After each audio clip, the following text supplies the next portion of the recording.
कई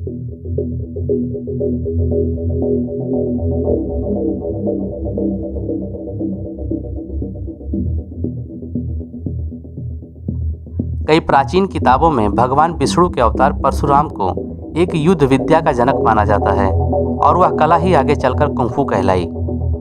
माना जाता है कि परशुराम दक्षिण भारत की ओर गए तो उन्होंने वहां के लोगों को इस कला से परिचित कराया और वहां ये कला कलारीपायट्टू के नाम से जानी गई और केरल की कलारीपायट्टू कला से ही कुंफू का जन्म हुआ।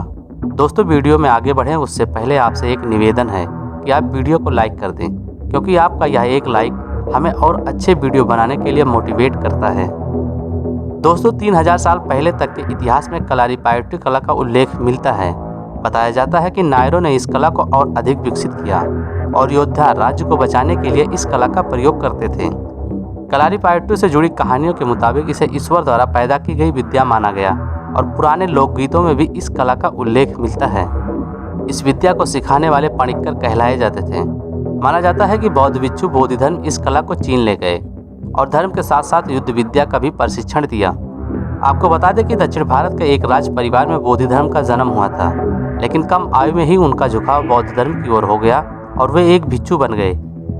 चीन के प्रसिद्ध शाओलिन टेम्पल में बोधिधर्मा की मूर्तियां भी हैं और वे अपने आदिगुरु को काफ़ी मानते भी हैं। चीन में उन्होंने जिस बौद्ध धर्म को फैलाया उसे बौद्धिज्म की च्वान शाखा या जैन शाखा माना जाता है। बोधि धर्म को योग, ध्यान और आयुर्वेद का बेहद उच्च कोटि का ज्ञान था, जिसे उन्होंने पूरी दुनिया तक फैलाया। माना जाता है कि चीन में कुंफू की शुरुआत बोधि धर्म के द्वारा की गई थी, लेकिन एक बड़ा तबका यह भी मानता है कि बोधि धर्म के आने से पहले ही चीन में इस कला का जन्म हो चुका था। कहा जाता है कि जियान शासन के वक्त ही इस कला का जन्म हो चुका था। कहा तो ये भी जाता है कि इस साम्राज्य के राजा हुआंगटी ने इस कला पर किताब भी लिखी थी। हालांकि इस बात को निर्विवाद रूप से स्वीकार किया जाता है कि बौद्ध धर्म के पहुंचने के बाद इस कला में काफ़ी नई चीज़ें जोड़ी गईं और फिर यह पहले से बेहतर हो गई।